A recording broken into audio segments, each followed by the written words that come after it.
Ini terbit sebelumnya awalnya 1960-an akhir, tapi kemudian 1970, 72 kemudian direvisi. Nah, yang sangat penting dalam buku ini, Thomas Kuhn melontarkan sebuah konsep yang semula tidak biasa, tapi sekarang menjadi sangat-sangat biasa, yaitu paradigma. Apa sebetulnya topik kajian Thomas Kuhn? Tidak lain adalah perkembangan ilmu pengetahuan. Jadi dia menyoroti bagaimana ilmu pengetahuan itu sebetulnya bisa tumbuh dan berkembang. Nah, saya tidak akan menyoroti pandangannya mengenai perkembangan ilmu dan sebab-sebabnya, sebab mengenai hal itu perdebatannya luar biasa dan di mata saya tidak seluruhnya pas. Selain itu juga itu tidak mengcover semua cabang ilmu pengetahuan. Thomas Kuhn lebih banyak menyoroti ilmu-ilmu alam, terutama fisika dan kimia. Kalau kita baca bukunya, contoh-contohnya diambil dari sana.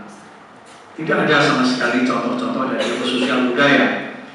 Ini sedikit banyak menunjukkan bahwa Thomas Kuhn sebenarnya memang tidak menguasai banyak, tidak tahu banyak mengenai ilmu sosial budaya, dan dia memang berpendapat antara dalam buku itu bahwa ilmu sosial budaya itu masih pre-paradigm, belum punya paradigma, dan disitulah yang saya tidak sepakat. Bahwa sebetulnya dalam ilmu pengetahuan itu selalu ada paradigma. Persoalannya adalah apa itu paradigma? Kita harus jelas dulu pengertiannya apa. Sebentar, kembali. Nah, jadi kemudian saya membaca buku-buku mengenai paradigma dan kajian terhadap pemikiran Kuhn. Ada satu buku yang diedit oleh Lakatos dan saya lupa lagi satu nama, judulnya The Growth of Knowledge, pertumbuhan pengetahuan. Nah, di dalam buku ini salah seorang penulis yang membahas Thomas Kuhn. Buku itu adalah kumpulan makalah yang membicarakan pemikiran Thomas Kuhn ya, secara kritis dan ditulis oleh ilmuwan-ilmuwan Barat, terutama filsafat ilmu Barat. Di situ yang menarik menurut saya adalah tulisannya Margaret Masterman yang membicarakan tentang the nature of the paradigm, hakikat dari paradigma.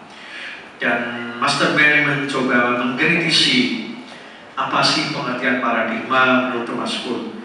Ternyata dia menemukan Thomas Kuhn itu menggunakan 21 makna paradigma.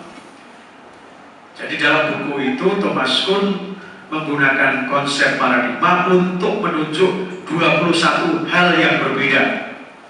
Atau dia punya selalu batasan-batasannya yang jumlahnya 21 tentang apa itu paradigma.